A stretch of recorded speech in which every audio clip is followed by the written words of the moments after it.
नमस्कार, मी विद्या. मराठी रेसिपी घरच्या आठवणमध्ये आपले खूप खूप मनापासून स्वागत आहे. आज आपण ऑर्डरच्या शंकरपाळ्या बनवणार आहोत. एकदम खुसखुशीत आणि तोंडात घालताच विरघळणारी ही शंकरपाळी आहे. याचं योग्य प्रमाण आणि ट्रिक मी या व्हिडिओमध्ये सांगितलेले आहेत. हे प्रमाण वापरून तुम्ही पण अशा खुसखुशीत शंकरपाळ्याची ऑर्डर घेऊ शकता. बघू शकता तुम्ही किती खुसखुशीत अशी आपली शंकरपाळी तयार झालेली आहे. अशी जर शंकरपाळीची रेसिपी आवडली तर नक्की लाईक करा. चला तर मग वेळ न घालवता व्हिडिओला सुरुवात करूया. मी आज तुम्हाला दोन्ही प्रमाण इथे सांगणार आहे. वाटीचं पण प्रमाण सांगणार आहे आणि ग्रामचं पण वजनी प्रमाण पण सांगणार आहे. सर्वप्रथम आपण ह्या कपाचं प्रमाण सांगणार आहे. मी इथे 4 कप मैदा घेतलेला आहे आणि तो चाळून घेतलेला आहे. आणि मी ज्या कपाने मैदाचं मापलेलं आहे त्याच कपाने मी अर्धा कप इथे साखर घेतलेली आहे. सर्व प्रमाण ह्या कपाच्या मापाचं आहे. 4 कप मैदा, अर्धा कप साखर, अर्धा कप साजूक तूप आणि अर्धा कप दूध आणि चवीप्रमाणे मीठ. तुमच्याकडे जी कोणती वाटी पेला असेल त्यानं तुम्ही समप्रमाण घ्यायचं आहे. त्या एकाच वाटीच्या मापाने सर्व प्रमाण घेतलं तर तुमची शंकरपाळी आहे ती परफेक्ट होणार आहे. आता आपण वजनी प्रमाण पाहूया. अर्धा किलो मैदा, 125 ग्राम साखर, 125 ग्राम तूप आणि 125 ml दूध. ज्या कपाने आपण तूप मापले त्याच कपाने आपण दूध पण मापून घ्यायचे आणि साखर पण मापून घ्यायची. आपली 125 ग्राम साखर म्हणजे अर्धा कप आणि अर्धा कप दूध म्हणजे 125 मिली दूध. साखर विरघळेपर्यंत दूध आपण गरम करून घ्यायचे. दुधाला उकळी येणार नाही याची काळजी घ्यायची. मी इथे आपली अख्खी साखर वापरली. तुम्ही इथे पिठी साखर पण वापरू शकता.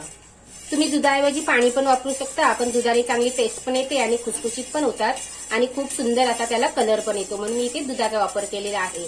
तर तुम्ही पाणी वापरलं तर ते थोडेसे गडद रंगावर तळलेले दिसतात आणि बरेच दिवस टिकतात पण. आपली साखर चांगली वितळले काढून घ्यायचं, उतरून घ्यायचं आणि आपण तूप आहे ते गरम करायचं. पिठामध्ये थोडंसं मीठ घालायचं. जास्त मीठ घालायचं नाही. गोडामध्ये थोडं मीठ घातलं तर त्याला अजूनच टेस्ट येते. पीठ चांगलं व्यवस्थित असं मिक्स करून घ्यायचं. त्याच्यामध्ये हे कडकडीत केलेलं आपलं तूप आहे ते त्याच्यामध्ये घालायचं. तूप आहे ते कडूनच घ्यायचं 125 मिली आणि म्हणजेच अर्धा कप आणि याला चांगलं व्यवस्थित असं मिक्स करायचंय. तुम्ही तुपाऐवजी इथे वनस्पती तूप पण वापरू शकता किंवा तेल पण वापरू शकता. पण तुपाने खूप छान टेस्ट येते म्हणून नक्की तुपाच्या एकदा करून बघा. गरम आहे. चमच्यानेच आपल्याला याला मिक्स करून घ्यायचंय आणि याला आपण हाताने चांगलं व्यवस्थित असं मिक्स करून घ्यायचंय. पिठाच्या प्रत्येक कणाला टाकलेलं तूप आहे ते लागलं पाहिजे असं आपल्याला एवढं चांगलं मळून घ्यायचंय.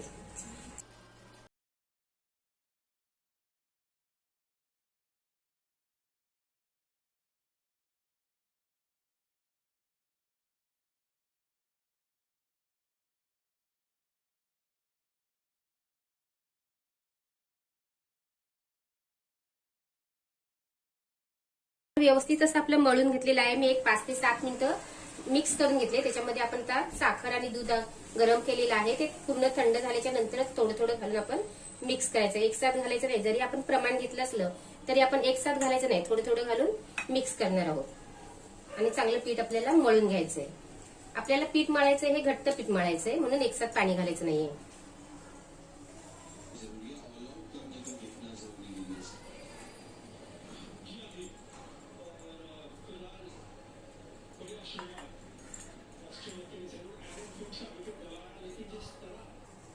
मला एक चमचाभर असं दूध आपल्याला एक्स्ट्रा लागणार आहे. लागलं तर घालायचं आणि आपल्याला असं घट्ट मळून घ्यायचं. इथे तुम्ही जर वनस्पती तूप वापरलं तर ते खूप घट्ट असतं. मग त्याला कडवूनच घ्यायचं आणि आपलं हे साजूक तूप आहे ते पातळ असतं. मग बरोबर प्रमाण होतं. आणि तुम्ही जर डालडा घेतलात तो वनस्पती तूप तर त्याचं प्रमाण तुमचं मग बिघडेल. म्हणून त्याला कडवायचं आणि नंतरच त्याचं आपण प्रमाण मापाने मापून घ्यायचं आहे. आणि साखर आहे ती तुमच्या आवडीप्रमाणे घालायची पण जास्त साखर घालायची नाही. जास्त साखर घातली ना तर शंकरपाळ्या आहेत त्या तेलात तळताना मग कडक होतात नंतर. म्हणून साखर आहे ती थोडीच घालायची. दिलेले प्रमाण आहे ते परफेक्ट आहे. या प्रमाणाने तुम्ही करून बघा. नक्की तुमच्या शंकरपाळ्या आहेत त्या बरोबर होतील. असा घट्ट गोळा मळून त्याला आपल्याला एक 10 ते 15 मिनिटं आपण ठेवून द्यायचं आहे झाकून.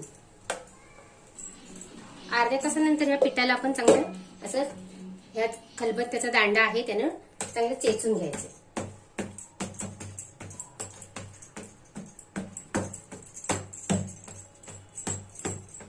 समान आकाराचे गोळे करून घ्यायचे आणि बाकीचे गोळे आहेत ते झाकून ठेवायचे आणि एक गोळा आहे तो आपण लाटायला घ्यायचा आहे.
करायला ठेवले. तेल गरम झालं की नाही थोडासा तुकडा टाकून बघायचा आणि तेल आपल्याला चांगलं कडकडीत असं गरम करून घ्यायचं. तेल आपलं चांगलं कडकडीत गरम झालंय. शंकरपाळी टाकताना गॅसची फ्लेम आहे ती मोठी करायची आणि लगेचच त्याला आपण झारा लावायचा नाहीये.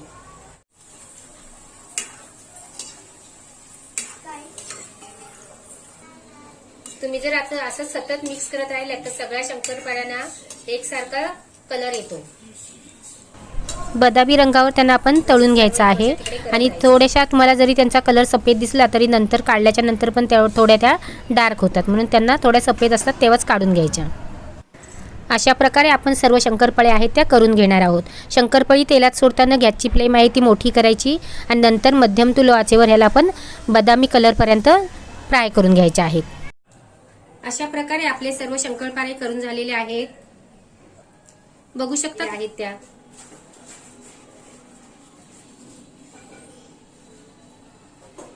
एकदम परफेक्ट प्रमाण आहे. अशा प्रकारे तुम्ही माझ्या प्रमाणे तुम्ही माप घेऊन जर शंकरपाळ्या बनवल्यात आणि घरच्या घरी ऑर्डर घेतलीत तर तुमच्या शंकरपाळ्या आहेत त्या नक्कीच चांगल्या खुसखुशीत होतील आणि त्या बिघडणार नाही याची मला खात्री आहे. आजच्या जर तुम्हाला शंकरपाळीची रेसिपी आवडली तर नक्की लाईक करा, कमेंट करा आणि तुमच्या मित्रमंडळींना शेअर करा.